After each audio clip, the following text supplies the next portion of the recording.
Mm. Wait, there was a cat there a minute ago. Come here, Gussie Gus. Come here. Come here. Come here. Come here. Come here.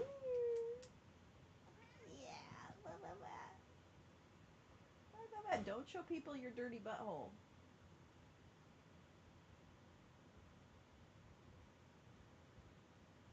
Because I just noticed it this morning.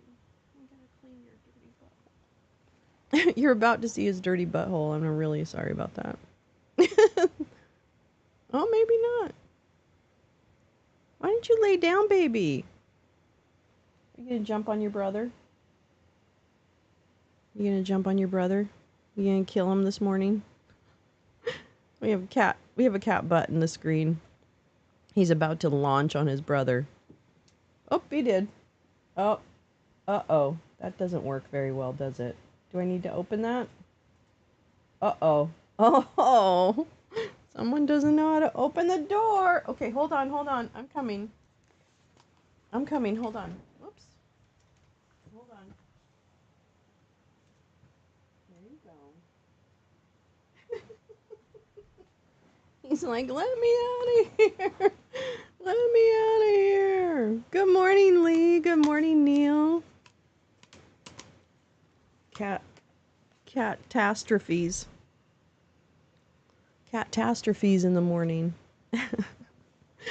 Good morning. Good morning. Good morning. Good morning. Good morning. Packing up the cottage. Good beach weather ahead. Yeah, I know. I wish the cat would. He'll get up there. Kathy, good morning. Max, someone flipped a switch and it turned summer off. It was 47. Well, we got all your heat because the heat is here in California. That's amazing, though. 47? That's going to fuck up your gardens. Right? Like you said yesterday, your tomatoes aren't ripening because it's too cold. Like, this is going to fuck shit up. There goes all my monetization. I always do that. I always swear when I shouldn't. Anyway. Yeah, it's good to see everyone. Good morning. I feel like we just left each other. Actually, that's not true. I got a pretty good night's sleep. I don't know about you. Did you get a good night's sleep? I hope so. You know, the one thing, Max, even though the garden won't do as well, boy, it's so nice to have those windows open at night with that nice cool air. I do. I miss New England. I know you don't live in New England per se, but I miss New England. I miss the seasons. But I'll tell you right now, I love California. I love California weather. And I'm really happy. Are you folks having a cold? No. We have a fucking heat wave right now. No, don't turn the furnace on. No. That's a psyop. They're trying to psyop you. Never mind, don't do it. But we are not having a cold spell. We are in a heat wave. I don't know what it's going to be today. Probably 90 something. Hi, Easily. Good morning. How was the mowing? Did you get your mowing done?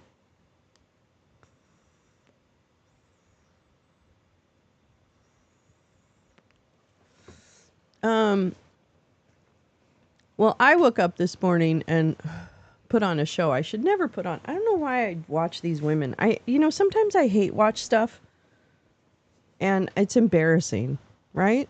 Like, for those you know, like if you've ever watched like a Chud or like Red Squirrel or, one of those folks, Daisy. Oh, No Sweat Mo. Yeah, that's right. That's what we had. I guess Max Flower is enduring a cold wave. Yes. Sometimes, those sometimes when you're like embarrassed. Yeah, I know. All the time when you're embarrassed.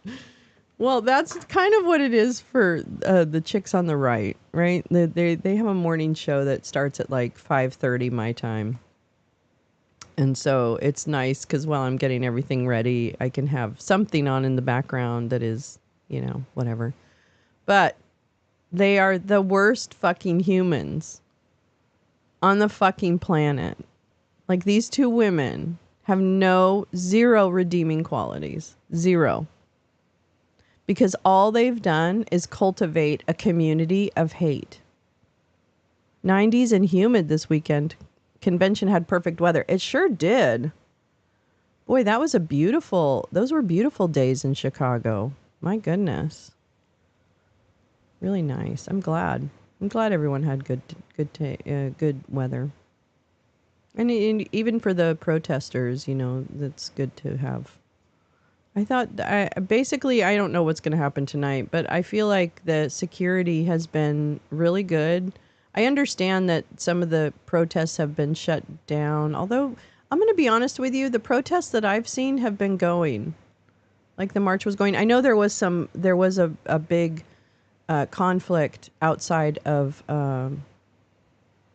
an Israeli consulate, I believe, or something of that nature. And so I understand that there was violence. I don't want to diminish violence at all, that there may have been. But I also want to just comment that so far I haven't seen as many attempts to press the security around the United Center. So I would say so far it's been relatively safe.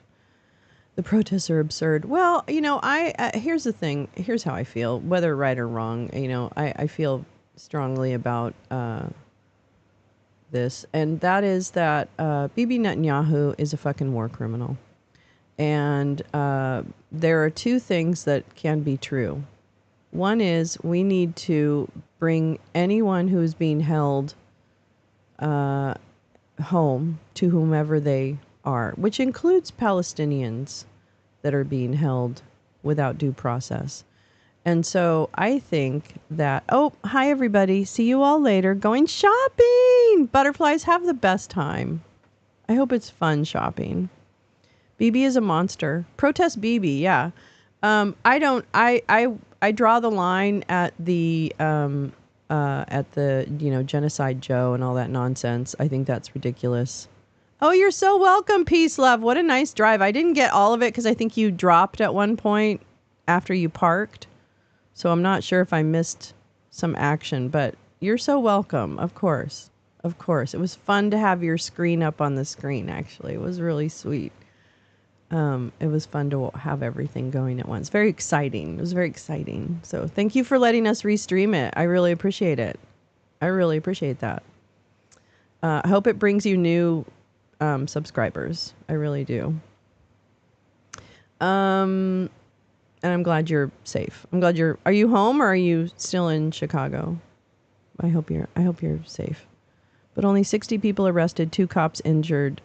Stayed 2 protesters to hospital, then jail. With the many voices out there, that was nothing. It really is nothing if you look at other kind of, other protests. But I will say this. I believe very deeply that it is absolutely immoral for Bibi and his government to continue bombing Gaza and killing innocent people. Those people have nowhere to go. So if you just looked at it from the standpoint of you've got a group of people in one area, you've got another group of people in another area, some people that are really bad go and do bad things to those other people, but then the other people go in the name of going after those people, which they should go after people that hurt their people, but going after those people, they're killing thousands and thousands of innocent people. And those people, for the rules that were imposed on them by that other government, can't leave. So even if you took all the political aspects or whatever out of it, they're bombing people who can't leave. That's a war crime. So, yeah, I agree actually with the protesters. Am I part of, like the PSL and the whatever other organizations that are more radicalized that are infiltrating honest, passionate, caring people who are out there heeding the call. And one of the attractions of heeding that call is when people come in and organize it. Well, then you've opened the door for groups like the PSL to come in and disrupt, because they want chaos and they want anarchy in a way of pulling things down and burning it down, and then, see what happens, kind of thing. And mixed into that are all kinds of really good concepts like mutual aid, like, healthcare for all. Like, there's a lot of good concepts within that. But there's also people acting at the behest of others only to create chaos. And those are the folks I have a problem with. So the beauty of this country is that people can protest. I don't appreciate that outside, infiltrators use a very earnest protest to create more chaos. That's not helpful. That's not helping anybody. And that's my philosophical problem with some of those groups, is that I don't believe that their tactics help anyone, nor do I believe that because I've worked in organizations that are, nonprofit-y and all that kind of stuff with very passionate people, I don't necessarily, I don't just take at face value anyone who, speaks out against that stuff, only because I know that there are people that have their own ends that they want to achieve. And you know what? Have you ever worked in a group of people? Okay, let's do a thought experiment. Have you ever worked with a group of people in an office or something like that, right? Let's be honest. Let's be honest. At least 60% of those people won't be motivated and or intelligent enough or have enough initiative to actually get shit done, right? Do you find that? Am I being mean? But I think that it is harder to find a group of people who can really magically come together and get shit done than it is to find a bunch of other, I don't know. Chicago cops are also very helpful if someone needs help. Was there for G8. G8 Walker brake snapped. Friend couldn't stop on slope at corner. I tried. 4 cops caught her. Wow. Oh, wow. Yeah, I mean, I don't... I don't know. I just feel like I don't trust people to be smart enough to burn something down and build it up again. I have zero confidence in any one group's ability to do that. Sorry. Just from my 35 years of working with groups and managing 20 plus of those years. Probably 30.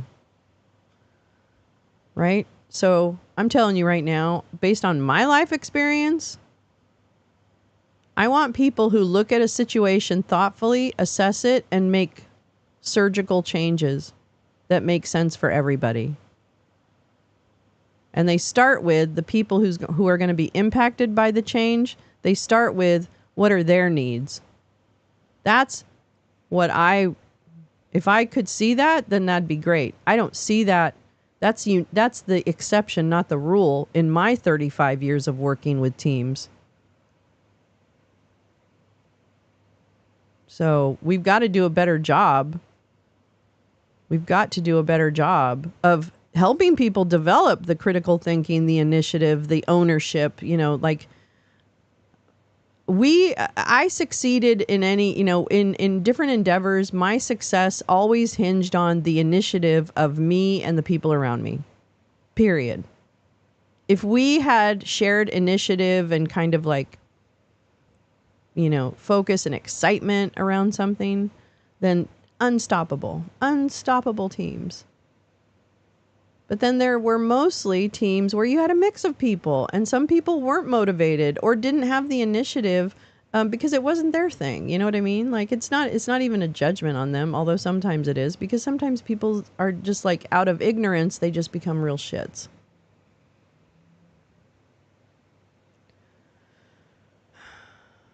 So, I don't think anyone ever comes to something saying, I'm going to do a horrible job today. Like, no, I don't believe that. I believe everyone comes with the earnest, there are those who are there just for the paycheck, and that has always been the case. There will always be a few folks like that. And that's fine too. That's their motivation. But it doesn't help me when I'm trying to do something kind of above and beyond. And I guess I'm saying when I look at the people who want to burn shit down, I have zero confidence that there is anyone in that group with strong critical thinking skills or the ability to actually execute on a project.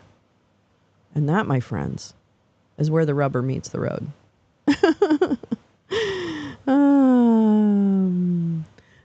Let's see. That's my argument for why BRICS is, as a something new currency will never happen. Lee, and Lee knows what the fuck she's talking about. Okay. I agree with that too. See, the thing is I think people want these things, or the bros. When I watch kind of the bros talk about, digital currency, blah blah blah blah, blah, blah, blah. They want escape. They want escape from anybody telling them what they can do. They don't want to worry about their search history. That's what this is coming down to. The bros, the billionaires, nobody wants anyone to see their search history. Right? Because they know deep down that morally they don't have the best interest of humanity. Who amongst those egos is going to do the real work necessary to make it happen? Thank you, Lee. There's another piece. That's it. Beautifully said. My sign read, no more greed over people. Oh, that is really good, easily. G with read, so it's greed, over P, and then people. That's so good. Ended up in wrong group. They thought we were spies. That day was a fun adventure. Sometimes that can be really fun. So I guess what I'm saying is it's complicated. Like, I think I think it's really important that we not discourage a peace movement overall, because peace movements, having grown up in the 70s mostly, I mean, I was born in 64, so I was like 6 years old in 1970. But I do remember that kind of turmoil and things like that. And I think it's important that we do protest, because protest is one of the only ways things get done. And that's important. And so I think the protests, can be a very powerful and wonderful thing. And that's the only thing that I will, I would caution against, is that it's become, by design, people have made it a complicated situation, and that's somewhat unfair, I think, to the goal of humanity and stopping bombing. My 30 years of corporate life has taught me a few things. Definitely have to be self-motivated to accomplish anything. I mean, Lee, the people around you, when you saw people that had initiative, how delightful is that when people are like, I care about the outcome of this project as much as you do, or whatever.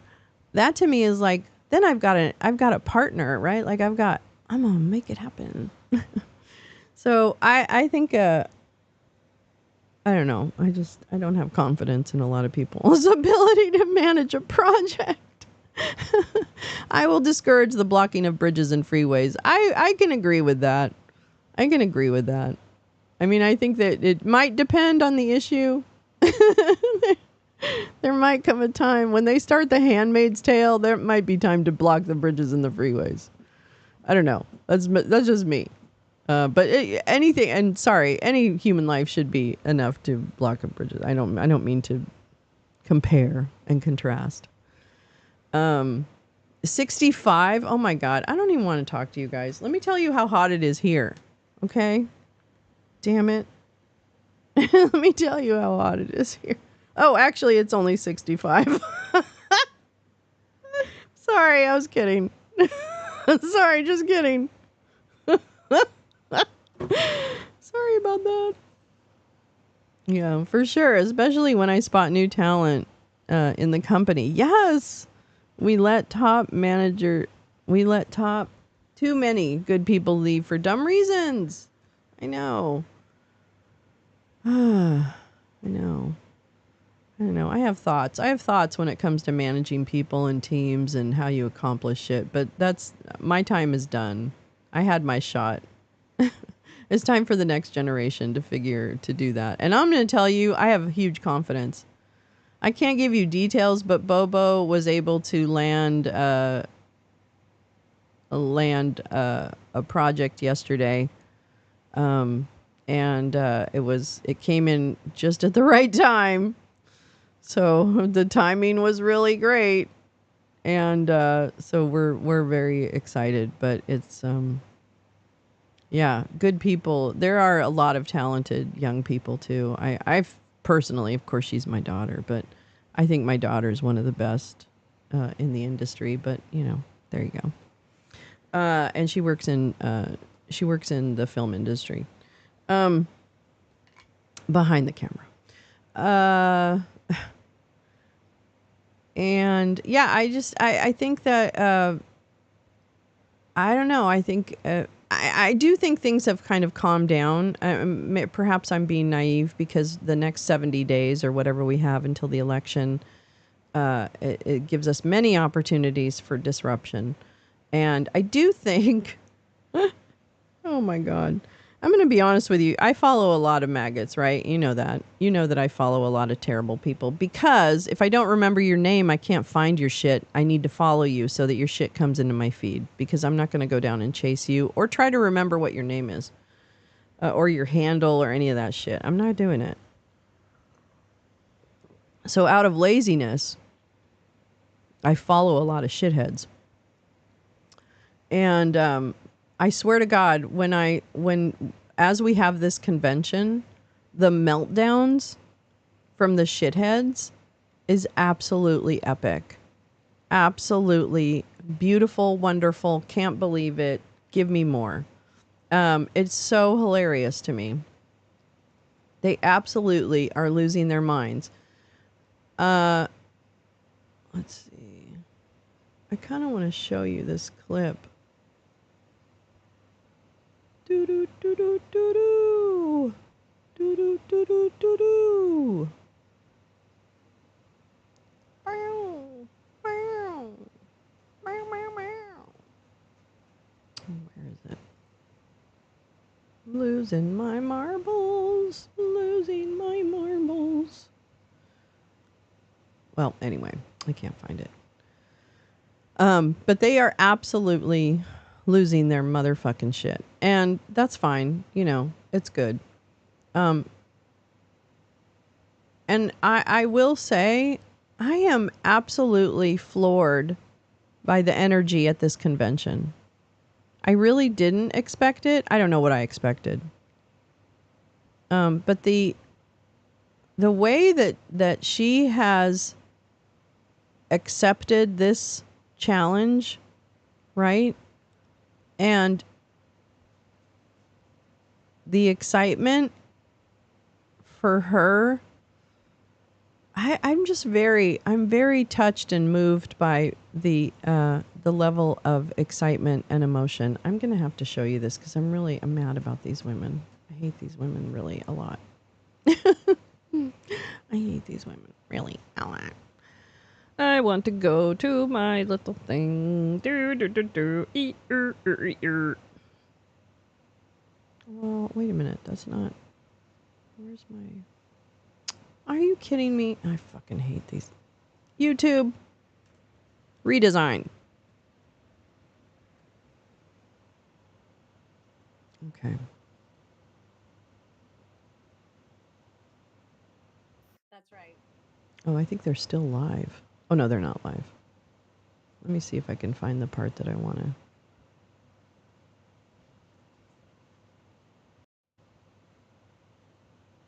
I think it's here. Yeah.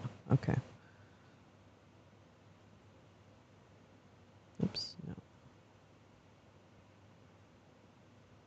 Hold on. Hold on. Hold on. Hold on. Hold on. Hold on. Hold on.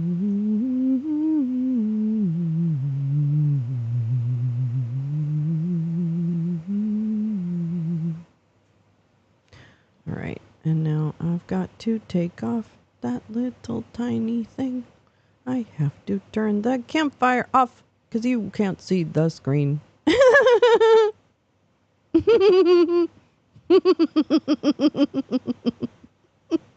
Because you can't see the screen. Uh-oh, kitty cam's in the way. Kitty-less cam is in the way. We're going to call it the kitty-less cam. Okay, these two complete bitches.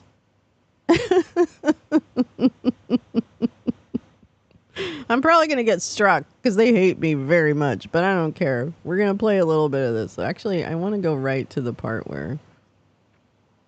oh, no, I'm going to play this because you know what? Van Jones, you need to go fuck yourself. You need to fuck all the way off and take your stupid, moist cheeks with you. Seems like a personal problem. Seems like a you problem. Yeah, Whoops. and you hear more about his teaching. He wasn't that great.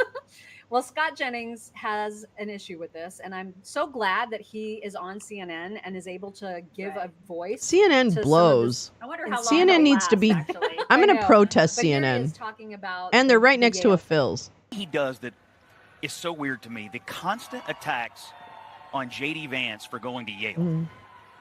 I don't understand this. I've heard Walls proclaim to be a small-town guy who wants everybody to get an education and succeed. And he spends a fair amount of time attacking J.D. Vance. Look at who Van grew up fucking poor Jones.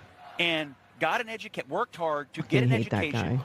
and rise above his station in life. And he has used it as a punchline on the campaign trail. And I don't understand what he's trying to communicate to every small town poor kid out there, saying, if you choose to work hard and go to an Ivy League school, you somehow abandon your hometown. I don't get it. Speaking as one of those small town kids who actually went to Yale, Yes. I do take exception to that. I think you are correct on that. Yeah. But You think you're Van, correct on yeah. that? I mean, No. this is the thing. What is he trying to do? What is Yeah. the point? Yeah, it's. They're very I don't- butthurt well, about he's that. Obviously, very jealous. I of him. guess. Yeah. God. He's I think jealous. There is like an underlying jealousy of Yeah. JD. Yeah. He'll never be a man like JD. Oh. Yeah. A lot of attention being given to, again, This is the him telling part. His whole This IVF is the story part. Where, This is he the part. names his kids and he's all Just proud of the settle fact that in. He has a daughter named Hope because blah blah blah, and Gus, his other son or his other kid, His other they're obviously kid. in the audience. Not And there his was this son. Moment, like his son was overcome. Both kids were by emotion about their dad, and so lots and lots of chitter chatter about the very aggressive emotion. Yeah. that They're making in fun of particular his son children. Showed. We'll discuss. Got a golden rule. Mind your own damn business. Okay, Mr. Hotline. Whatever. Enough with that. And that includes IVF and fertility treatments. And this is personal for Gwen and I. Gwen and me. Yeah, If grammar, you've man. never experienced Cheaper. the hell that is infertility, I guarantee you, you know somebody who has. And I can remember praying each night for a phone call. The pit in your stomach when the phone had rang, and the absolute agony when we heard the treatments hadn't worked. It took Gwen and I years, but we had access to fertility treatments. And when our daughter was I love born, Gwen. we named her Hope. Hope, Gus, and Gwen, you are my entire world, and I love you. I love his son. But listen to these cunts. I'm letting you That's in. my dad. Listen to this. I have thoughts. Here we go. I She know, does. And if I say the thoughts, I'm going to get so much crap for my thoughts. I hope so. And so I hesitate. I'm to say trying. the thoughts. I'm trying to mean, a give lot of you. people are I'm trying to saying- give everyone the Because people are opportunity to like, give you some he's- thoughts. It's like I actually saw online where people are like, he's disabled because he has ADD, he has nonverbal learning disorder. neurodivergent something, which I looked up because I don't know what that is, and that is ADD and like learning disabilities. I have ADD. That doesn't make you disabled. But are they? But why is that even part of the discussion? Like him being disabled? I don't. Yeah, like I don't because listen, if the tables were turned, bottom line is this. Here we go. It's a 17-year-old kid, right? Mhm. If it were his daughter that were doing that, I may not be as, I don't know, even then I'd be like, why is she freaking out so much? It's an emotional thing, but why maybe it's the face. Maybe it's just his face. Like, Yeah. some people ugly cry, and maybe that just the ugly There you cry go. turned me off a little bit. Maybe that's what it is. But then on top of that, like if it were a Republican kid, if it were one of Trump's kids that was ugly crying like that, that kid would be getting all sorts of crap. That's true. I mean, when Kyle Rittenhouse cried, we talked about this morning a little bit, and she was like, save it. Because I said, when Kyle Rittenhouse cried on the stand because he was Morning, defending Badger. his life, liberals went crazy about it. Like he should, what a wuss that kid is. He's, they made fun Well, he of murdered him someone. up and down. He murdered I think someone. you're thinking of him because he looks kind of like him. He murdered someone. Maybe, I don't know, but he was defending his life. He And murdered so someone. They made fun of him, but this is totally okay. This is the thing. Anybody on the left gets a pass for everything. You can't say anything about you can't say anybody. Everybody on the left gets a pass, but on the right they get made fun of, or they're Yeah. weird, Oh. or they're odd, or Meh. they're this, or they're that, Meh. and they get made fun of. Hateful. We're ridiculed Hateful. for everything. So his face annoyed me in that moment. I'm going to say it out loud. And if you think I'm mean for that, well, whatever. I don't care. So my take is a little different because I thought it was super sweet. And it just showed to me. I had He doesn't. I don't think he has Asperger's, but people Here we go. always. That Always. was my point. I wasn't making fun of somebody with a disability. She is. I'm She saying is. That there's a double Yeah, standard. they're If staying that in a was Trump motel. Kid, he would have gotten blasted for it, and they would have made fun of him. There would have been memes I think they're at the everywhere. I mean, DNC. left would have just I don't totally know. blasted everybody on the right for that. This is what they do. They make fun Yeah. of his kids all the time, and they're great kids. Yeah, people are throwing around the word autism. That's the one diagnosis of him I haven't seen. And, So, and even if he is autistic, I don't know. even if he is, it doesn't, like, people would say that Barron was. They used to say that all the time. Remember, they used to say he had Asperger's all the time. Mm. They would say that about Barron. It didn't keep the left from making fun of him. They've made fun of him forever. He doesn't. I don't think he has Asperger's, but people would say that and speculate all the time. We'd see that all the time. Yes. My point was there is a double standard. There's a double standard everywhere. Yes, we know. We know, bitches. I'm telling you. So that I don't recommend watching them, but I actually I'm starting to feel like I want to take them down. I want them to stop, although they're not all that important, frankly. But I'm so angry, especially at the woman with glasses. Her name's Daisy. She is absolutely, she's absolutely the most heinous, hateful cunt on the internet. Bar none. Like, literally. That's what she is. So, yeah. Anyway, that's how that's why I get so angry in the morning. That's why I get so damn mad. Anyway, I hope she gets some shit for that. I don't know. They're on Twitter. I'm blocked. They blocked me on Twitter. And so, yeah, Chicks on Right. That's their, I call them Chicks on the Reich. I think they're everywhere, Lee. I'm pretty sure. But they're on Twitter at Chicks on Right. And I think they need to know. I'm sorry. I really do. I think Daisy needs to know that you were making fun of him. And Kyle Kyle Rittenhouse isn't the same. False equivalence is not an excuse. If Kyle Rittenhouse didn't kill someone and then cry on the stand like a baby because he killed someone, that's a slightly different than a son being incredibly excited because his dad is about to be vice president of the United States. And that has to be pretty fucking exciting. And it seems to me like he fucking loves his dad. And that, to me, was one of the best moments in this entire convention was Gus. So, for me, he wins the internet. These bitches are bitter old hags who nobody loves. Their husbands are cheating on them, I'm pretty sure. And they're just bitter old hags. And they should know better. And I think the one is actually uncomfortable with Daisy and how fucking fascistic she is. Because she is a fascist. She talks like a fascist. She talks about people like they're not human. She is absolutely a horrid, horrid person. And should not be on the internet. Oh, hi, Oomph. I didn't see you come in.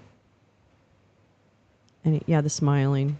Adam Mokler, yeah, was with Lindell. 10 feet in the convention. Really busted. Disguise. What is disguise? That's so dumb. You know, the other thing is that Steve Cortez, who is an operative for the right and like a Steve Bannon guy. Yeah, grievance. Oh no, they're total. Like they are chicks on the Reich. I mean, I'm not kidding about that. They are like a propaganda arm. And they stir up emotion and they stoke the fire. Their job is to stoke. Keep it burning. So they have a very specific role. They're actually horrible. They're actually like legitimately should not be on the internet. You know, go to Rumble, I guess. But even then, it's ridiculous. Yeah, they're horrible people. But this whole thing, you know, Steve Cortez. So Steve Cortez also did some stunts at the DNC, which is fine. I mean, we do stunts at the RNC, I guess. Did we? Oh, yeah, I guess like Walter Masterson and stuff, you know, talk to people. The Good Liars, I think, were there. But yeah, so Steve Cortez, though, here was his little stunt. Was to take a young person. I don't know how old the kid was. He was a teenager, I think. Their job is to launder fascist ideology into soccer mom demographic. That's exactly it, Max. That is, you have nailed it. You have absolutely nailed it. They are the soccer mom demographic. Absolutely. Live, love, laugh. You know, go to Marshall's when they have a new drop of, I don't know, whatever they drop. Yeah. That's exactly who their audience is. White women. And they have a white woman here, but I don't seem to be the one.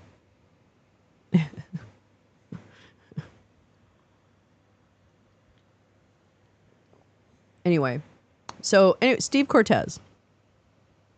Text-based art, yeah. Steve Cortez.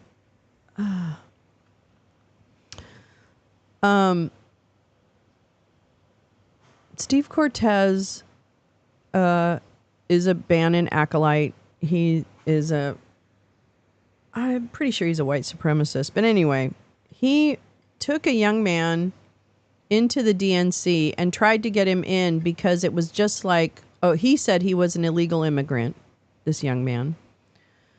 And he walked him around the DNC trying to get him into the DNC. But because he didn't have credentials, he wasn't allowed in. And Steve Cortez made that a big deal. But you let him into the southern border, but you won't let him into your own convention kind of thing. That's what Steve's point was. And it was supposed to be comedic. But what it looked like to me was Steve Cortez was, number one, trying to make fun of trafficking because he was acting like he was like the cartel guy. I just, I'm really done. I'm as done as I was yesterday and more done tomorrow, I guess. But I'm so done with dehumanization, with these cunts, with Steve Cortez and all the people who are helping Steve Bannon keep his fucking show going. I'm just tired. I'm tired of them. I'm tired of the fakes. I'm tired of all of it. And I thought Gus was the best part of the convention last night because it was like it was just unbridled joy and pride for his dad. And that to me shows that there's a lot of humanity. And I will always vote for humanity. So I don't know. It's really, and the thing about it is, like, these bitches and whoever, Steve, they don't think they're bad people. They think they're right. And I'm really trying to get in the head of, like, how do you think that's right? You know?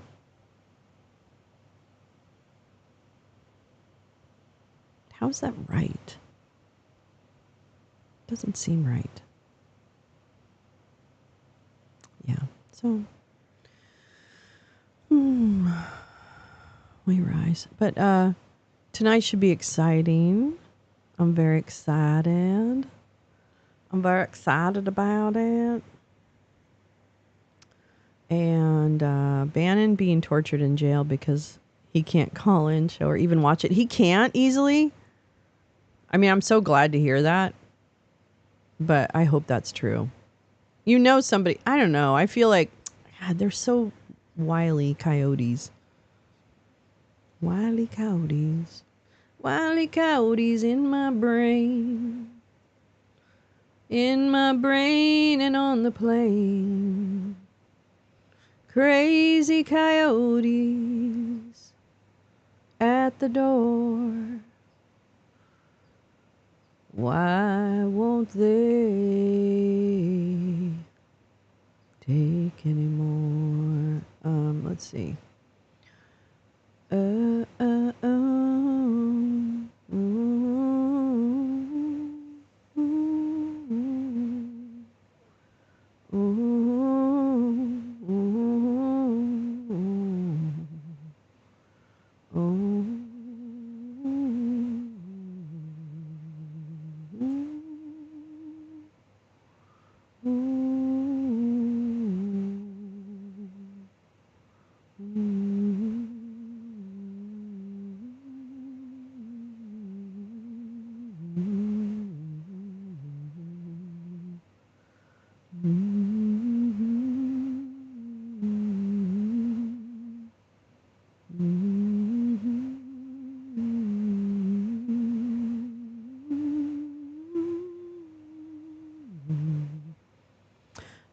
I would like to. Oops, you meant Chelsea Clinton. Oh, Amy Carter. Well, yeah, and Amy Carter was also trashed. Yep, they did. They did trash Amy Carter. And I trash the Trump children. I trash them more for their demonic actions than their looks because, frankly, I don't really care how they look. I care about someone's politics. But anyway, I did find the Adam Mokler Trump guy, the pillow interaction. They're adults. I know. They're not children. Jesus Christ. And they're really, they're real evil. Hold on. Saying Mike Pence. Okay, here we go. We're going to watch this. I hope Adam doesn't strike me. I don't know. He might, but we'll take our chances. I'll apologize. I'll take it off. Okay, here we go. This is the Adam Moakler piece with Noah and Mike Lindell, who shaved his mustache. And if you look at my Twitter yesterday, I'm pretty convinced that the new Mike Lindell is the love child between Roger Stone and Linwood. And I will fight you. All right, here we go. It's 10 minutes, so strap in. That's your source? Also, we're looking for Mike Lindell. Oh, he's here? Yeah. Let's get him. He's here. He shaved his mustache. It looks wild. Okay, I can see. We are live on Midas. Can you introduce yourself to the stream? Because they love you. Yeah, thank you. What's up? Mike Lindell. Where is he? Let's go. I want to do this. Is so cute. Why did Donald Trump need a new vice president? What happened? What are you doing? Why did Donald Trump need to pick a new vice Ted! president? It's You're Ted! saying, why is Mike Pence not on the ticket? Why did Donald Trump need to pick a new vice Why do we president? have J.D. Vance instead of Mike Pence? Why did Donald Trump send Ted's out a tweet saying Rudy Mike Pence Giuliani's didn't do what former needs to be assistant. done? And then violence Now I guess he's accelerated Mike that very Lindell's moment on assistant. January 6th. really? Wow, is that a question? Yeah. Why did Donald Trump need to pick a new Do VP? you realize how important January Answer the question. 7th and 8th are? Are you going to answer the question? What's the question again? Why did Donald Trump need a new vice president? Why do you like the borders being open? The borders aren't open. They're wide open. Langford I have friends introduced that the have been bill. Killed by the fentanyl. Langford introduced the bill, and You guys Donald have Trump been shot it down. brainwashed. Who do you work for? Midas You guys Touch. have been Know the brainwashed. name. You guys have been brainwashed. Oh, Midas Touch. Yeah. These are the Midas Touch guys. Why did Donald Trump? What does that mean? Hey, if you're going to show up for a convention, Great that you Can you have, answer a simple isn't it question? great you have Elon Musk now instead of Jack Dorsey, corrupt Jack Dorsey? Isn't why that did great? Donald Trump need a new vice president? Because Mike Pence was not a good vice president. Because he didn't do what needed to be done. He didn't subvert the will of the American people. No. You need to understand. Anything that would have Go, happened Adam. back then, if the election would have been overturned, we would have lost our country forever. I'm about one thing. You know why I'm here? I'm here to get out So the word. do you think of Mike election Pence- platform? You guys have this has nothing to do with who's elected. You know- we need to secure our elections, get rid of our machines, and go to paper ballots hand counted. Do you agree? I talked to No. you. I talked to you in Waukesha, No. Wisconsin. Do you remember? No. Whoa. Kamala Wisconsin. No. Harris, Kamala Harris and my own senator, Amy Klobuchar, in 2018, wanted the machines gone from our elections. Did you know that in the movie Kill Chain? You're Amy yapping, and everything you're saying is a lie. We talked in Wisconsin. Everything you told me was a lie. Why did Donald Trump need a new vice Look president? at the movie Kill Chain. You're not going to answer. Look at the movie Kill Chain. If you're going to come I to love our it. He's doing convention, a good job. Pence didn't do good. And why would he need a voodoo vice president? It's a different if you're going to be an election. anti-democratic, It's a different election. anti-patriotic, It's a different election. What's wrong with you? Do you It's have a a fever? This is a different election. 2024. Donald Trump has not talked to Mike Pence in 3 years. How do you know that? Because Mike Pence wrote it in his book that Donald Trump never called to see if he was okay after people chanted, "Hang Mike Do you Pence." like Mike Pence? I do. I think he's a patriot. He's more of a patriot than you will ever be, sir. I'm Really? sorry. Is that right? Well, now you're picking on me. You don't like the fact that Oh, I I'm was an picking on you. ex-crack addict, the American dream. I never voted. I wasn't political. I was trying to get everybody to Jesus You call Christ. us robots? No, I did not. You I call- tried to get everybody to Jesus Christ. Are you a Christian? Are you a Christian? I'm not a Christian. Is your Lord and Savior Jesus Christ? I'm going to pray for you. See- I pray, Lord, that this guy Listen. could get saved. Listen. I could Republicans pray. act like we're a hive mind, yet every time I talk to you, you say, "I'm an ex-crack addict. I'm the American dream on steroids." Get some new material, man. Right. And stop being an I can anti-democratic, only have- It's not new anti-patriotic. material. This is real to me. You say the all same the thing. people in Minneapolis, my friends that were crack addicts, and all I was. And I'm doing- sorry my for that. friends I were apologize. crack They addicts. built, It is rebuilt Rogers' because hat. we have the American dream in this country. Or Lynn They Wood. built they Come built on. businesses, quick crack But you cocaine, stick to the and same- then they were burned down by Tim Walz that let them burn. That is That's not not true. true. 100%. Why did That's Donald not Trump praise him true. over the phone? I lived. Donald Trump said you need to bring in the National Trump Guard. praised him. He And said he's a great guy. No. Donald Trump He said it made on him tape. Bring in the National Guard. Talked him into it. Lie After after 20 lie years- after lie. Just notice. Tim Walz in Minnesota made us stand 8 people in our Thanksgiving. Ted is so 8 people upset. we I had, love it. And your neighbors could turn you in if you had more than 8 people, and you get 90 days in jail. He gave us 4 more for Thanksgiving. If you're going to come to the DNC, you better get some new material other than paper ballots or the American dream on Because that's what steroids. we agree. You're just I'm not yapping. gonna It's the same change- thing I'm not every going to time. change because that's what we have to have here. Paper ballot, 132 countries. I think he have might have, banned the Carla. machines in their election. I think the carpet 132. farming's going quite 100 well. countries So, have banned can I mail-in ask you a voting, que- early voting. can I ask you a genuine And the question, sir? Democrats want this. I told you, I get blocked by Do Republicans. you think that Mike Pence did the right thing on January 6th? Do I think I'm glad he did not reverse it. You know why? Why? Because we lost our country. We wouldn't have known that we have to get rid of these machines and go to paper ballots hand counting. What we have found the last Stick to the script. Stick to the script. No, that's what it is. You don't get it. You think Mike Lindell's trying to overturn the 2020 election. Yeah. I went on Jimmy Kimmel. See, you're so demented in your brain. I'm demented. Yes, because you find real news reporters that have watched me the last 3.5 years. I was on Jimmy Kimmel. Like Sean Hannity, OAN. Sean Hannity, I haven't spent any time on there. Fox won't have me on. Who's a real reporter to you? A real reporter, Frank Speech. Frank Speech. Give me a break, Frank. Yeah, Facebook. He's a Facebook fan. Oh, Alan Duke. Oh my God, I know Alan. Yeah, Alan. Alan and I are Twitter friends. You ask him. What do I want? You're the Facebook factor. What do I want? love Alan. Am I trying to overturn the 2020 election right now? I don't think you're trying to overturn. You've made that one behind. Have I? Yes. I love Alan. Why did Donald Trump need a new vice president? Oh, what happened to Mike Pence? I don't think that Mike Pence was available. Why? I think he had you can hide it in snarky remarks, but you are an anti-democratic, unpatriotic No, person. Alan's you are not. joking around here. It's not a joke, No, man. Alan's who I a am? journalist. I'm sorry. Alan's a journalist. This is Alan Duke. He's the Facebook fact checker that covers He up all your hates stuff. Mike The Lindell. Facebook fact checker. I didn't realize. I'm sorry. Really? Oh, no, you apologize to him for asking him the same question you asked me? You didn't like the answer he gave you? You are something else, kid. It's unbelievable. Alan will tell you. He's a great American. Alan will tell you that all I want, in the spring of 21, when I went on Kimmel, they said, he goes, Alan's a Mike, good guy. if your friend Donald Trump had been selected like you say Biden was, would you still be sounding the alarm? What did I say, Alan? Yes, I would.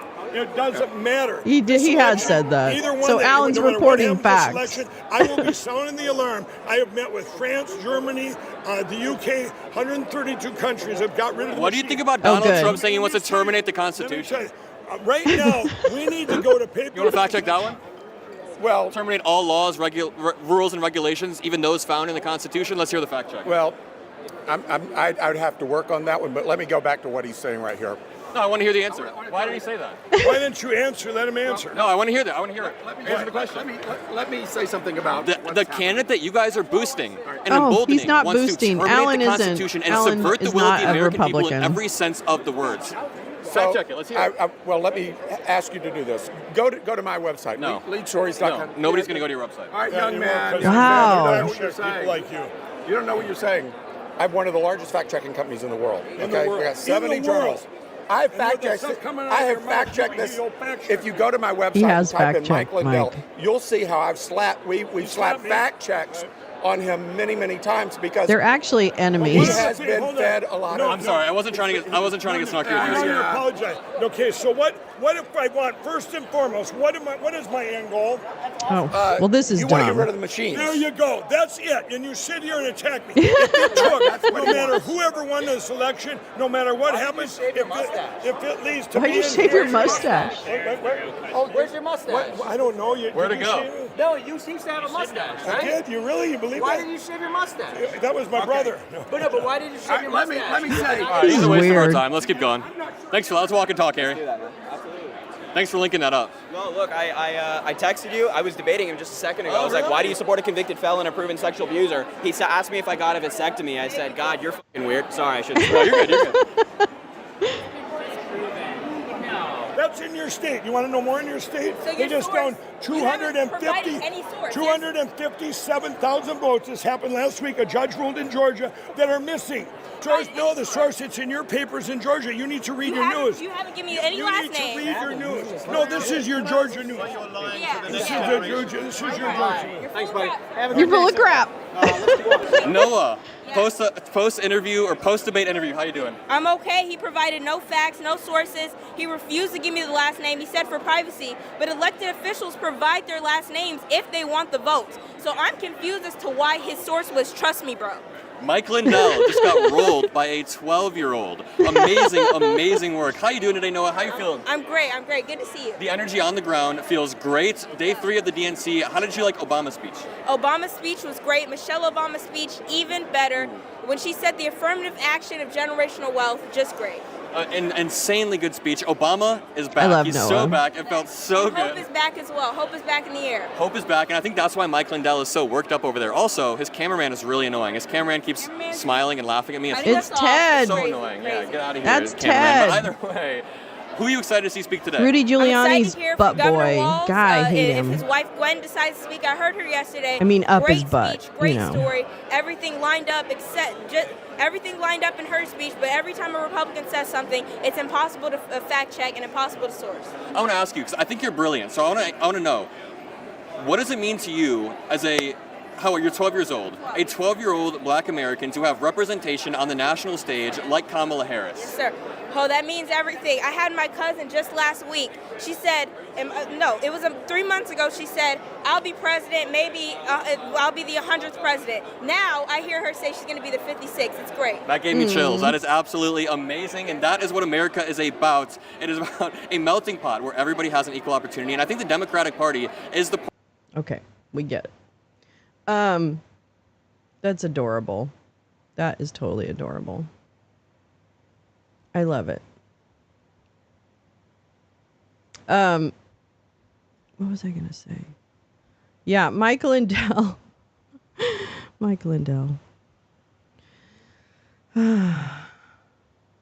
Hey, but you guys didn't even start yet. That was Mike Lindell in the hat. He shaved his mustache off because he was trying to get into the DNC in disguise. But I don't know how you do that because you have to present your... Oh, sorry. I'm confused. Who was the ranting fellow? Oh, I'm so sorry, Neil. That's Mike Lindell. Wait, Oren. I'm on water until I get a blood test. Oh, Oren, I'm sorry. I'm so sorry. We're going to make that time go really fast. I hate that. I want my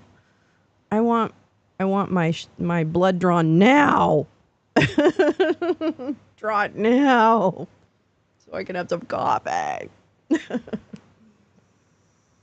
Oh my goodness. Yeah, so tonight, night 4, which is final night, Kamala will speak. I don't know who else. Let's see. Pink is going to perform. Amazing. I was really hoping Beyonce would come out, but maybe I'm not going to get my wish. Damn it. And I was hoping Megan Thee Stallion, but maybe I'm not going to get my wish. I don't know. I hope they have lots of surprises because frankly, this is good television and I enjoy being entertained. He looks like a South Florida real estate agent. Oh my God, Neil. He totally does. Totally does. I know. I love Pink. It's really nice to have her. I don't know how old she is. I wonder how old she is. A crooked. Well, and then, I mean, not to disparage all South Floridians, but I lived in South Florida for a minute. So I think I can say, yeah, probably, real estate agents. They're kind of like I tried to become a yacht broker because I just wasn't like in the headspace to do it. But, because I was trying to buy the boat that my ex-boyfriend, when we broke up, we lived on a boat. And so I tried to buy it from him and he wouldn't sell it to me. But anyway, so I met a bunch of brokers and I was like, maybe I'll just do that. But I didn't get hired. I don't think people wanted me to do it. I think I was too at that point, coming out of a bad relationship. So I probably wasn't in the headspace to sell yachts. Oh well. Back in the day. Back in the 90s. Well, late 90s. Early 2000s. Yeah, so tonight should be really, really good. It should be really good. I think this has been a much less hard schedule. I don't know why. The week of the RNC really kicked my ass. I don't feel quite as exhausted after 3 days of like this and not, having kind of busy days. Not real busy, but, a stream in the morning, a stream in the afternoon, evening. But yeah, I kind of hope he just shows up. I don't know. Yeah, I'm excited. I feel not exhausted after watching the DNC. So that alone, I think, is a good a good review. The RNC was exhausting. Carla, I think it actually was the material. I think it was actually the material. I think literally it just dragged us so down and was so stupid and so painful, especially after, the shooting. I still don't, I'm sorry. I don't believe he was hit by anything close to a bullet. Not that he couldn't have been, although I'm still kind of like, I don't know. It's just all very weird. It's healed too fast. Although he definitely was traumatized. Florida banned Chinese people from buying real estate. DeSantis is a big flop. I know, Jim, he really is, like, you haven't heard much about him at all. Like, I realize he's still making life impossible for Floridians, so I'm not saying he's not doing damage. But you really don't hear about him at all anymore. Like, what happened? Did he just, like, totally fucking... Like, what the fuck happened? Good morning. Happy Thursday. Happy fourth quarter day. We've entered the final quarter. So again, Campaign Communications Director Michael Tyler, joined by Alex Hornbrook, ED of the convention, convention co-chair and Senator Cory Booker. We are going to waste no time so folks can get on with their day. I'm going to turn it over to Alex to run through what to expect tonight.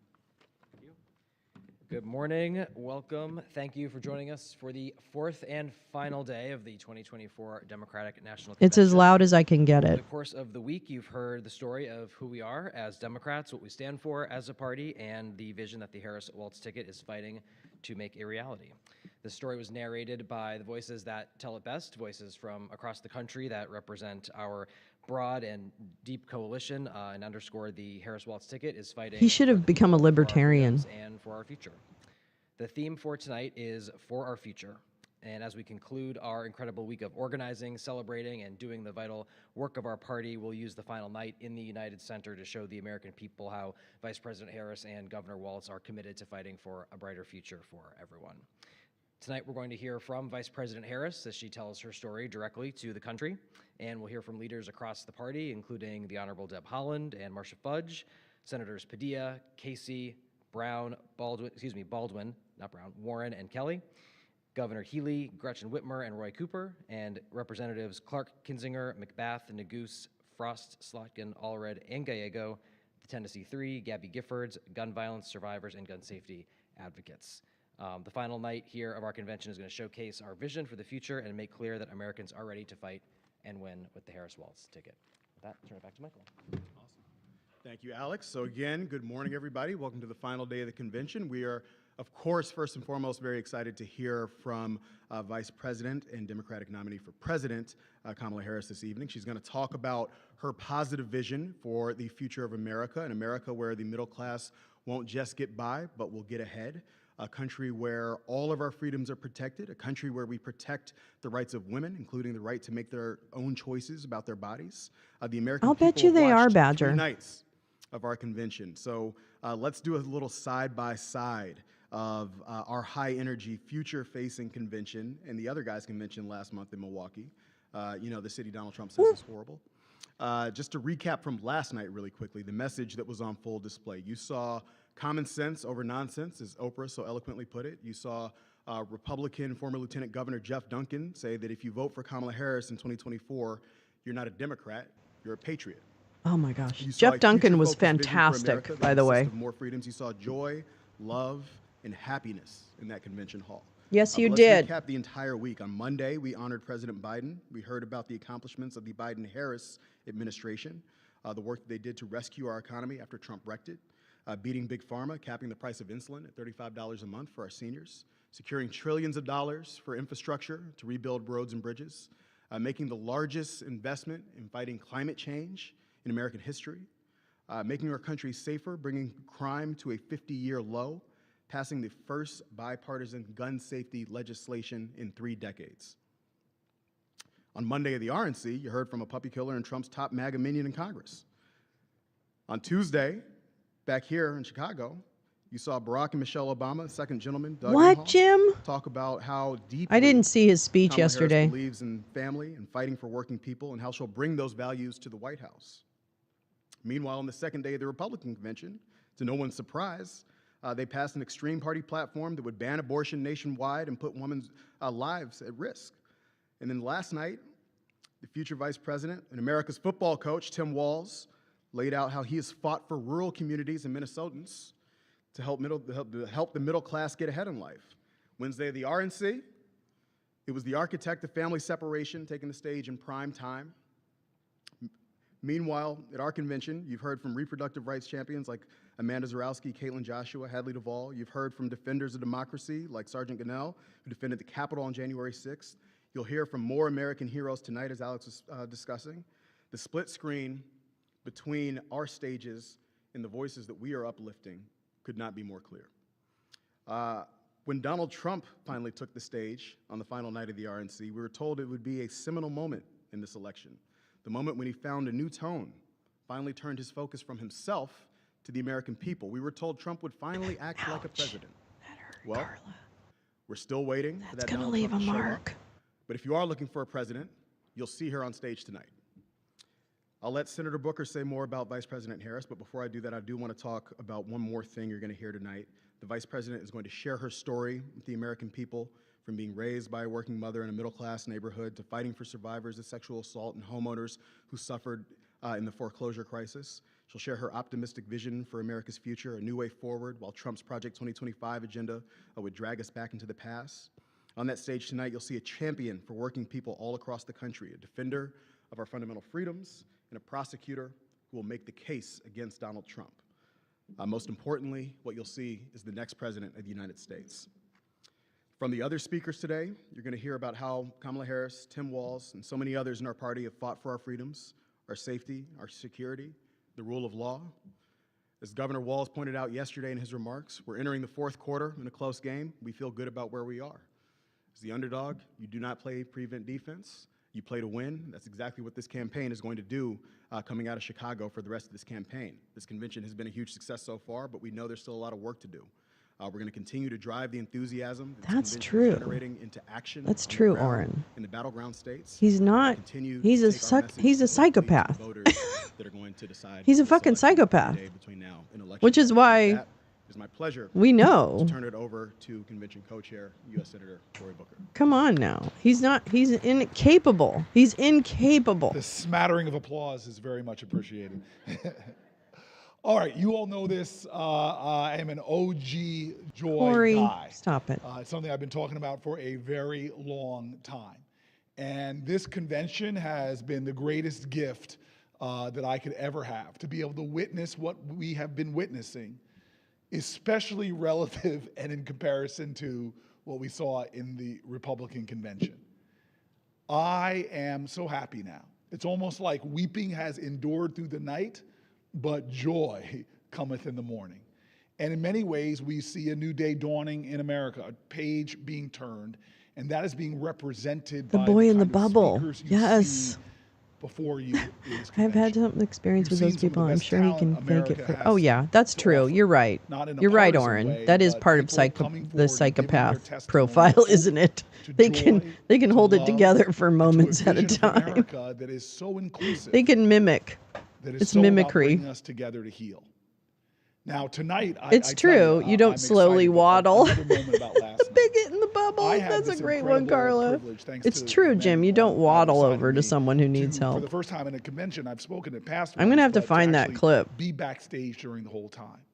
And I know Michael Tyler just used a bunch of football analogies. He's a great guy. I think he's got a fantasy football team. I actually played the sport, man. and a long-time old friend. I'm just joking, but What?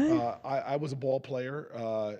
Played high school football. Well, see, that's We the thing. won You state need championship. context We for that. went to Otherwise, you just Stanford, sound like played a there. dick. And I know about good coaches. I know about bad coaches. I know about the beauty I of have, having great however, teams. I have quickly waddled.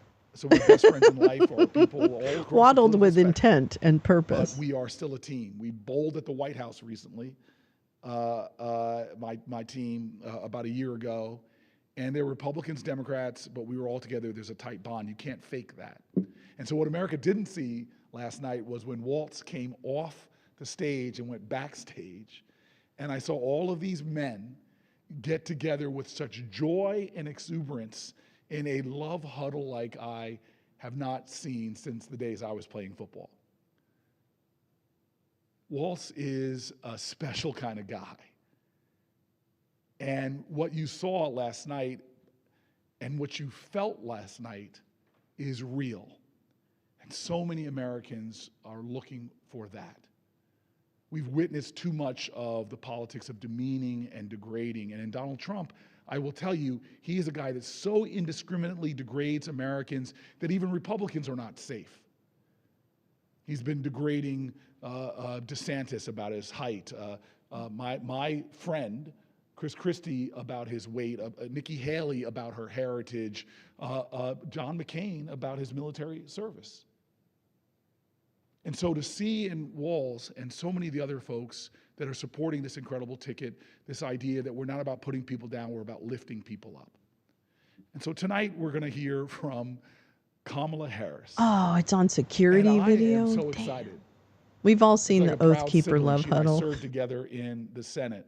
I know who she is. I know what she's about. That's and I another can't cram wait brunette. until America hears from her. And so let me tell you, I work in the Senate. Cram Policy brunette. is important. Fuck. Legislation is Carla, important. you're fucking And I hilarious. know You've she's got gonna to be talk a lot stand-up about- comedian, I've had the please. privilege, Please tell me again, you're an these rare actual privileges stand-up you get in comedian. life, Because if work you're not, side you by need to side with people, you need to go out and be with a one person right now. on the hardest, toughest issues. Trump has all those kids, and he only went to Barron's graduation to get out of environmental court. justice, It's true. to economic justice. She and I partnered on some of the toughest I mean, issues. what And is the thing this that the privilege I guy? got was to see somebody who worked with me on the legislation as a senator, and then got to watch her What as a part of collective a leadership team actually get mental that legislation into law. On so many issues that she and I incapacity has worked at. happened to And it's not necessarily the kind 30% of issues the that people in Lolo's this supposed to country. report on, but I'm the right, tip your economic hostess. instability of Yeah, farmers. that's right. Carla's here She and all I were week. talking about everything from Well, you're overt fucking funny, Carla. story of And that's injustice it. towards black That's the farmers, bottom but also line. just struggling farmers. We You're literally, funny. thanks to Biden Harris, just got I'm billions of telling dollars you. out the I mean, door there's to just help no, I economically don't even disadvantaged get farmers. it.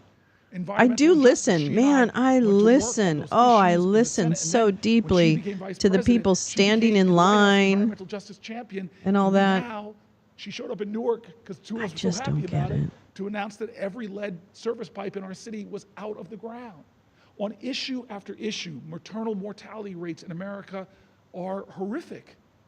We have one of the worst nations on maternal mortality. She and I went to work on those issues in the Senate, and thanks to Joe Biden, we now have an expansion of Medicaid coverage, more people with health insurance than ever before. And so the policy matters. Everybody should understand that the vision she has for this country in terms of the actual things that she wants to do are important. I hope we talk about that. But I want to end by saying to you that something that to me that is as important, if not in many ways fuels the policy. The leaders that she and I revere from the civil rights movement knew that, yes, we're working towards voting rights or civil rights, but there's something about the spirit of the country that has to heal first. To make the legislation possible, you've really got to tap in to the heart, to the soul, to the spirit of the country. Yes, please do. And she knows how Those you poor win. kids, they're struggling. Trump's Those SCOTUS. She knows that when SCOTI. Martin Luther King went down to Selma. I'm a he legend didn't in beat my own Bill Clinton in mind. Birmingham That's all right. We'll because go he on the brought bigger road. dogs or bigger fire We'll take it on the hoses road, Carla. because he hated more. No, they won in Birmingham because they We'll inspired create the our own moral comedy legends imagination tour, of a nation. and people will They go, called to the "Who? conscience of Who our are they? country." What were they?" And so I But love we'll what just Maya call Angelou ourselves says. legends. When you're listening to, I think, one of the greatest speeches we're going to hear. This could election work. season Yeah, no, tonight, I'm I want actually you all to really, remember what Maya really Angelou excited says. about it. People often forget what you say, but they're never going to forget how you make them feel. I know how Walt made me feel last night. And what I'm excited about today is to see my colleague, Who are these cat my ladies, friend, right? Who my are these sister in cat the Senate, ladies? I share don't know. her I have a kitty heart cam. with I have a no America. kitty cam. I think To that makes me a appeal cat to the lady better officially. angels of our nation. Fuck. to have a I tradition am a single in cat lady. our God damn it. presidency that Donald Trump betrayed. He never said malice towards none and charity towards all. There is a tradition in our great presidents that tell us we're not going to be about fear and smear. We have nothing to fear but fear itself. Bobra. Those presidents that appeal to the best of who we are in the worst of our times to help us to get to higher ground. That's the feeling that America will get tonight. Weeping has endured, but joy is coming. That is what has me so excited, hoarse from yelling. I am tired, but I am telling you tonight, Me too, I will but be without on the my cats or feet gender. with millions of other Americans saying, yes, yes, a Aww. new day is coming. You have Bobra. The most gorgeous black smoke kitty. Yay. Thank you, Senator. I don't Cutie think I have pie. anything left to say at this point. It's a medical condition but that no, affects with that, we'll middle-aged women. They start collecting cats. It's called Skylar menopause. Bloomberg here. So just to start, first thing, so back, I guess, Good when job, Biden Jim. was running, there's a lot of conversation among black male voters that the Republicans were trying to pull who were a bit undecided. Did you say black men? Black men, yes. Black men. Black men that the Republicans were trying to court away from the Democratic Party. Now with Harris as the nominee, what is, are there any concerns that some of that the Republicans could make gains there? Just kind of what is maybe the current, hate to use the word vibe, but what's the current, what are you guys seeing there? And do you think Trump can pull some of those black voters still, or? You want to start? Yeah, I'll start, absolutely. Uh-oh. It might not surprise you, I spend a lot of time with black men. And I've had a lot of tough conversations. I was called out by a young influencer yesterday. I had this great head of hair, and when I talked about, I spend time having conversations in barbershops, and he just totally went at me for that. But I do visit from time to time. This is a every other day thing. I still have to shave my head, and I have heard a lot of discontent over the years, and we tell the truth to each other when we talk. But what you're seeing in the polls is what I'm experiencing in communities, which is, yeah, there were a lot of folks that were making a point that you were seeing 20+% of black men seeming like they might vote for the Republicans. But that has shifted. All the polls I've seen, it's shifted, and I'm feeling it in our communities. And one of the greatest experiences I've had as a guy who spends a lot of time on social media is the second Kamala Harris sort of announced her presidency and the president appointed, directed his endorsement towards her, and that we all rallied around her, I started seeing organically, and I hope that if you spend some time on social media, you see what I'm seeing, which is a lot of black men come forward and have this conversation digitally. And a lot of it is actually clapping back on some of the things that during her presidential campaign were just unfair, really lies about her time as a DA, about her time as the Attorney General, when she, now coming to light, had probably one of the more visionary understandings of how a criminal justice system should hold people accountable, but also should empower people to succeed. And so a lot of that truth is getting out here, and I'm seeing it melt away the kind of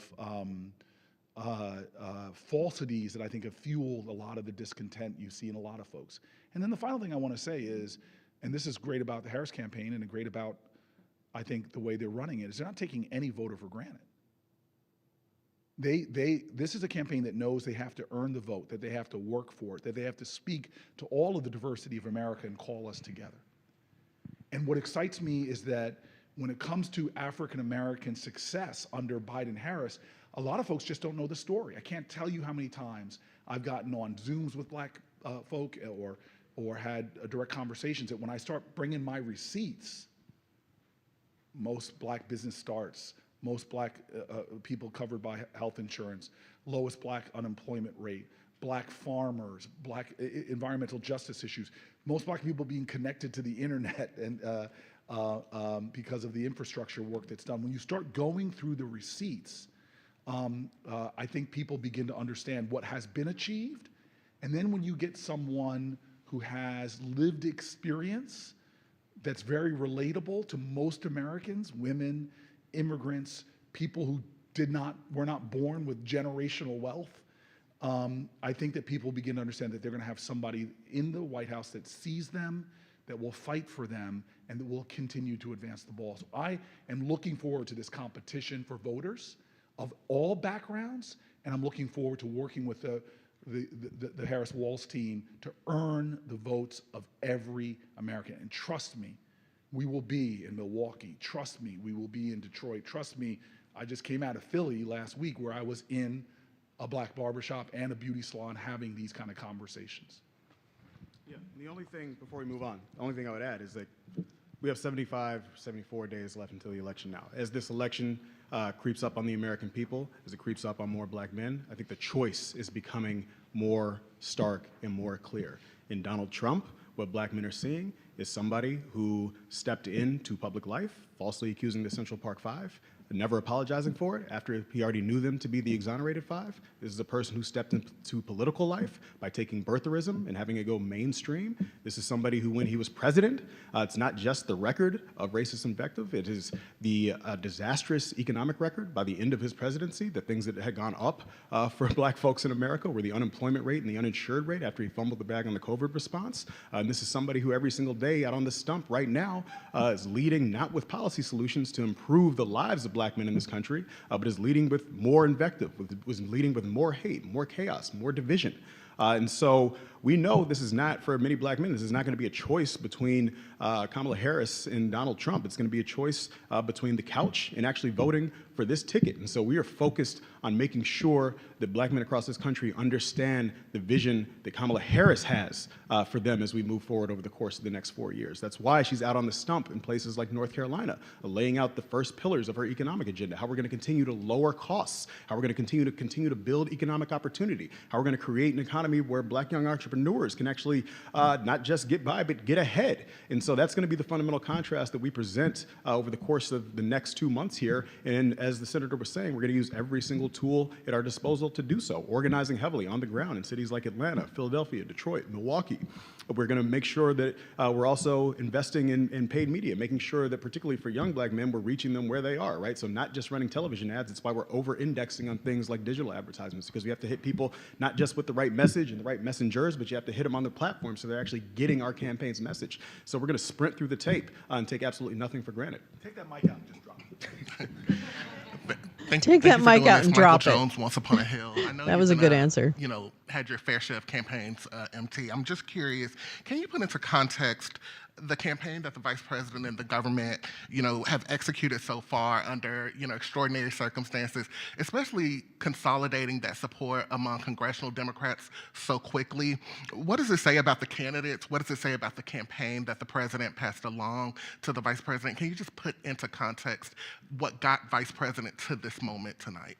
Yeah, listen, I think, you know, you referenced the president sort of immediately endorsing the vice president when he stepped aside and she stepped into his shoes as the leader of this party and our nominee. I think he said himself, right, the first decision, the most important decision, the best decision he made when he became our party's nominee was selecting Kamala Harris as his running mate, because he knew that she was prepared to step into the role at any given moment if you ever needed to step aside, that she was the one who was capable, uniquely capable of uniting this party and uniting this country and leading this country as we move forward. And I think you've seen the Democratic Party respond to that writ large. I think you've seen the American people respond to that writ large. And that's why this week in Chicago, you've seen Democrats united in their gratitude for President Biden, but united in their enthusiasm and support for Vice President Harris, and united in their understanding of the work that we need to put in the work. To get across the That's finish what got her line in here. November. And so we're excited about the energy, the enthusiasm over the course of the first month of this campaign.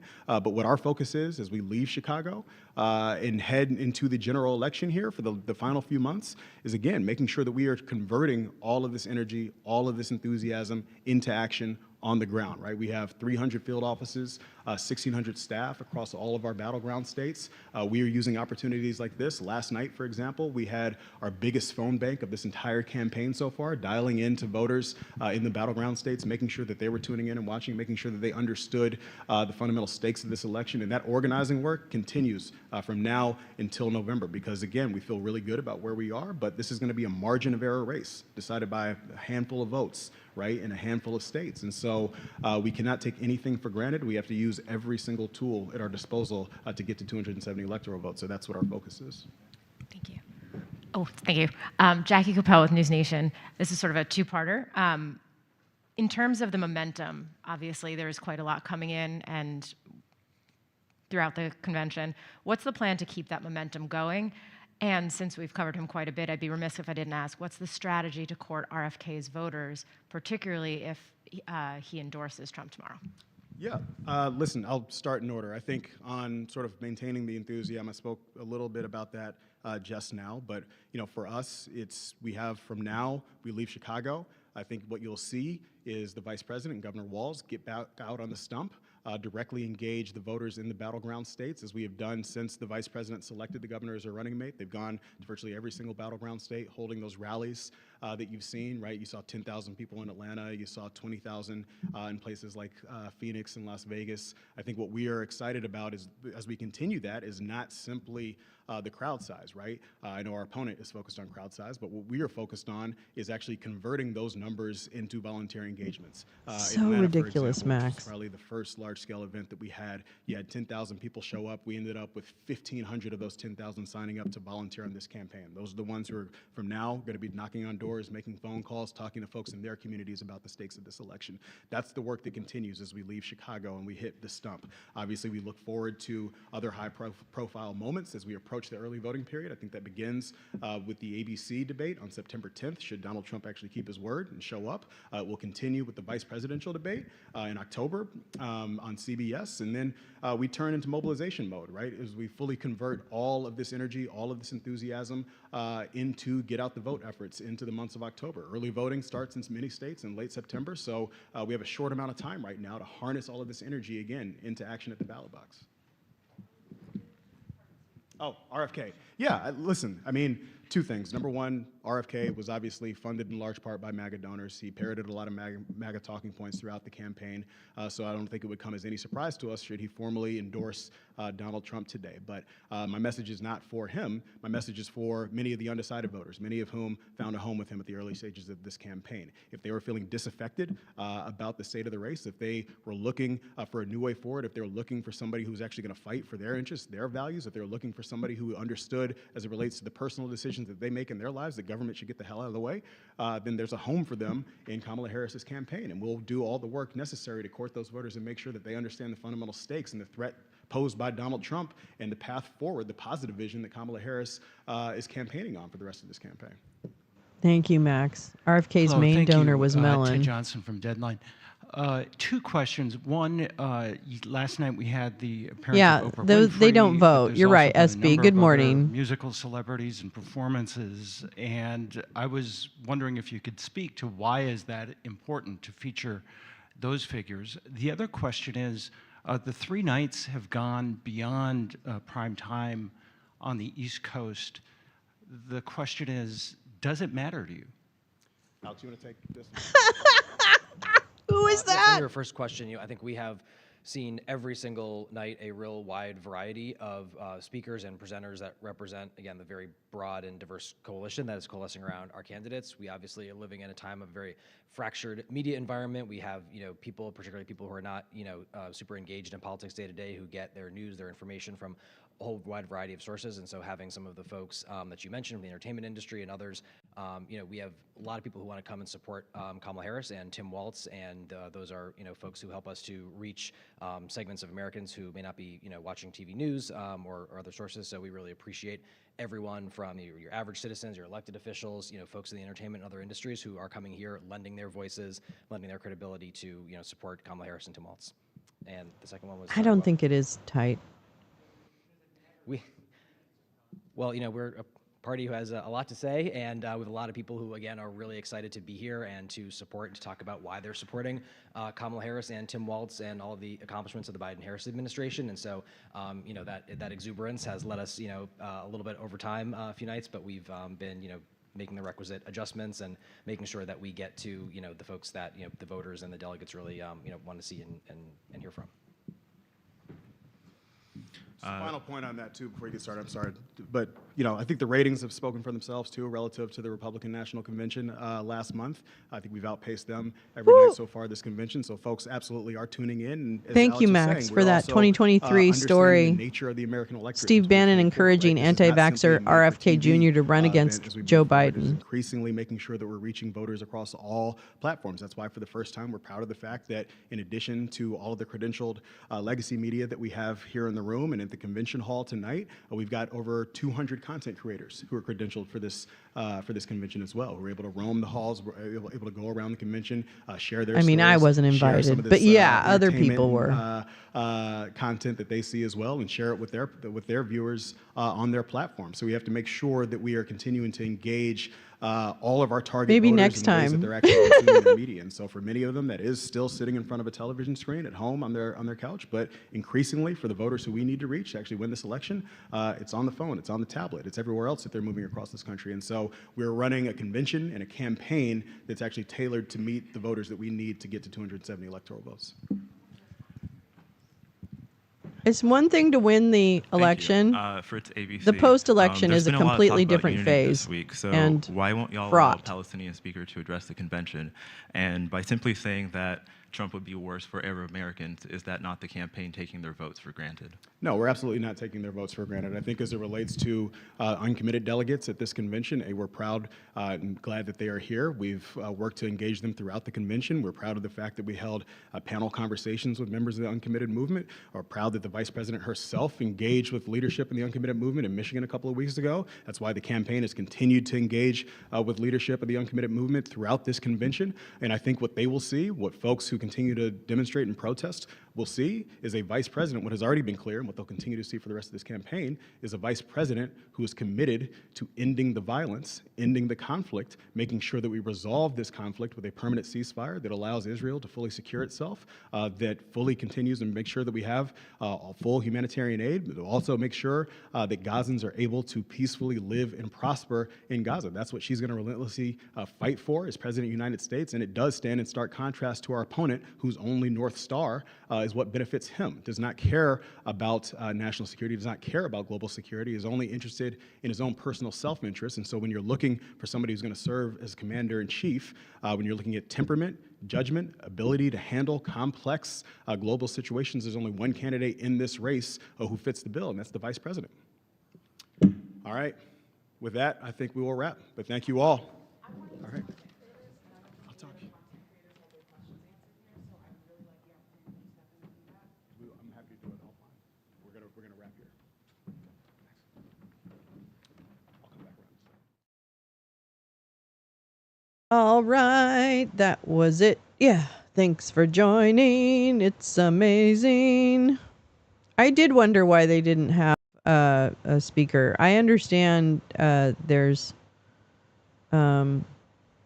I understand, kind of the challenges and what is being discussed, but I also am always in the mode of more is better, although, whatever. So that's a little disappointing, but that's neither here nor there. I want her to do actions. I want actions. I want actions. I want her to, I think she's going to hold back weapons and shit like that, aid and shit soon. I hope Biden will do that. We'll see. There's so many factors. It's so many, but the humanity needs to be front and center. That's where we need to be. We need to keep that front and center. So I wish they did have someone address that. The uncommitted piece, I don't know. I imagine that, again, that's partly very organic. And I've also read a little bit about other groups that also might have used that. And that's not, conspiracy. That's just, for them, that's strategy. So, that's what it is. Anil, let's see. You said, I think the popular vote will be decidedly pro-democratic, but the system seems to allow bad actors to gum up the result. And you know what the thing is that that's absolutely the point, is that the post-election shenanigans are already being talked about very openly, which is frankly quite nice, right? And that is very, very important. But I don't know what you can do to proactively, unless you're like secretaries of, I'd be curious to know. Well, here's my question. I'd be curious to know if there are secretaries of state who are taking specific actions to kind of, just secure the counties and the voting process within each of those counties. I imagine that's their whole job. So I'm now, as it comes out of my mouth, it sounds really stupid and pedantic and dumb. And of course that's what they're doing. But that's what I hope is really underway. And I'm sure it's underway in all states in varying degrees. Let's face it. I mean, Doug Frank was able to meet with the Secretary of State. I think it was Alabama. I can't remember what state it was. But Doug Frank was able to get a meeting about voting election integrity with a Secretary of State, with an actual Secretary of State. Most of the time he met with county people or, like concerned citizens who could be pissy. I don't know, whatever. That kind of shit. Not so organic, and yes. So I addressed that a little bit earlier in terms of chaos versus, actually constructively trying to build something. And, I just don't have as much faith in people to burn something down and rebuild it in a better way. I don't have faith in the human group capacity to actually do that. But I do have more faith in a group of excited, exuberant visionaries matched with good, solid, a base of civil servants that are solid. And then I think you will have more success, as we've seen with the infrastructure, as we've seen with the drug prices. Those are results, right? Those are results. And so even if Trump wasn't a complete psychopath, ridiculous candidate, Manchurian, not even Manchurian, what would be the Walmart version of a Manchurian candidate? I don't know, but it'll come to me. So if you have, even if he weren't that, just running on the results alone, and they all do the bullshit, they all have their little talking points. And one of the talking points that's really cute and annoying is that there's no platform.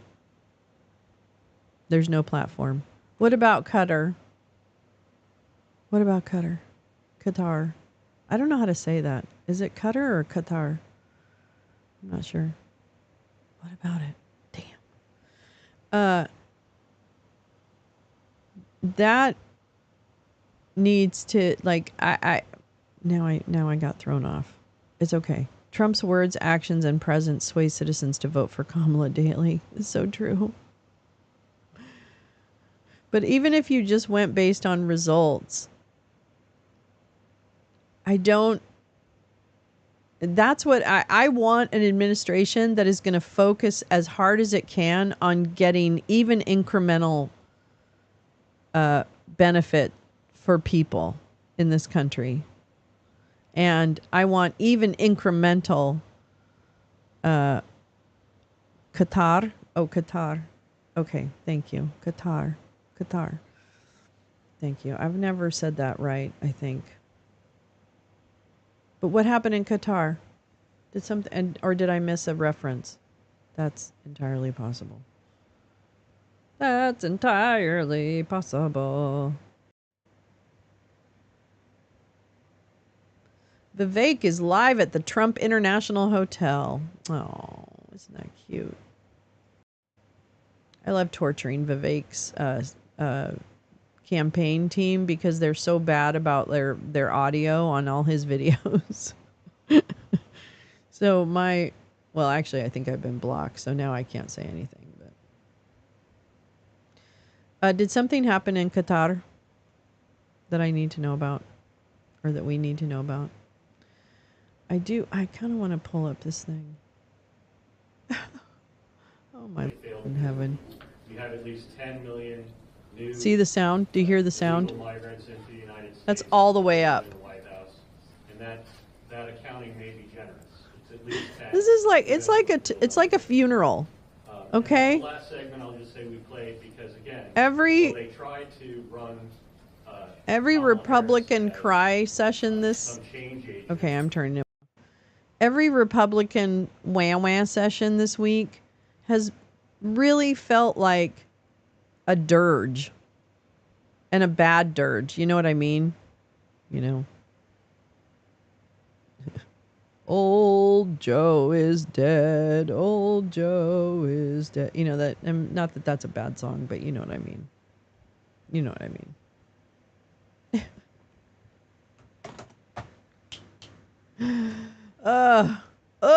Happy Thursday. It's Thursday. It's Thursday. It's Thursday. I still don't know why you said Qatar. And now I'm like dying because I don't see anything about Qatar. Hold on. Now I'm going to look.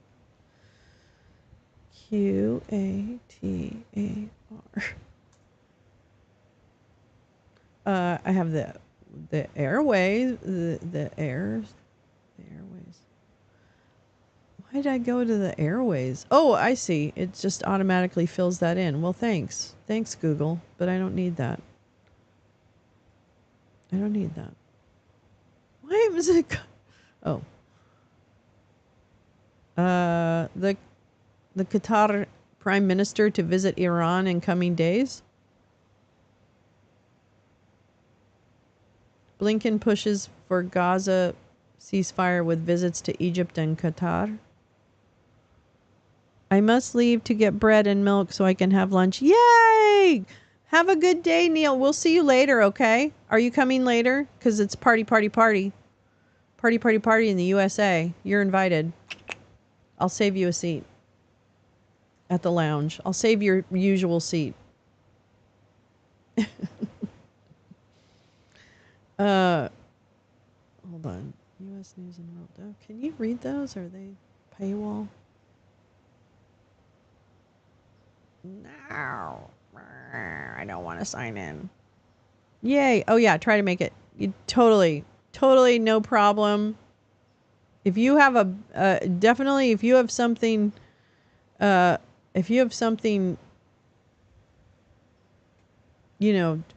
or something better, do it. Life's too short. Just likes to. He might. It's man of mystery. He is a man of mystery, actually. It's true. That actually, I think I can confidently say after knowing him the little bit that I do. He's a man of mystery. Heading back home. Oh, Lee. Safe travels. Little Syzygy in the house. Now, see, Carla, that word has so many meanings to us. Was that shibboleth? Is that a shibboleth, Max and oomph? When a word, kind of like gazelle, has specific meaning to a group. Nothing on agenda. Yay! See you later. Au revoir. Au revoir, mes amis.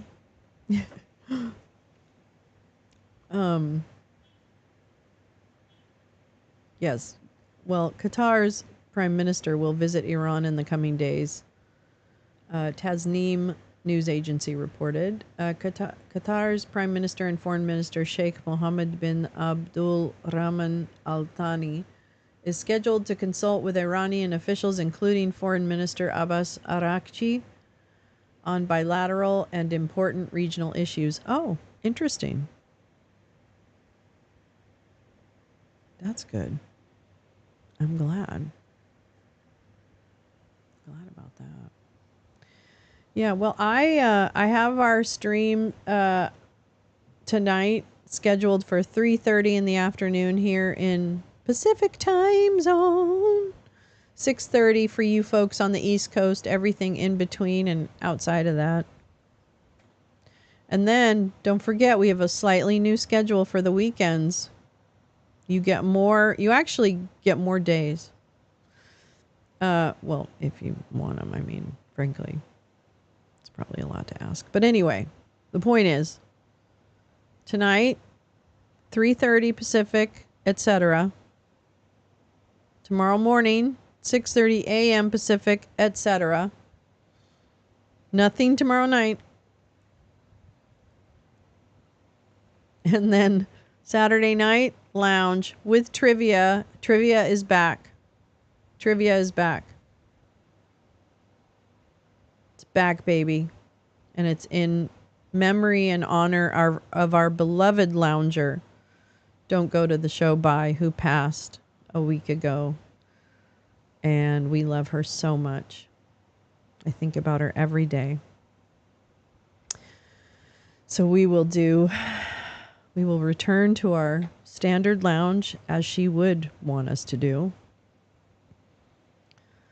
And we will be doing trivia and laughing and celebrating her life and, in our way.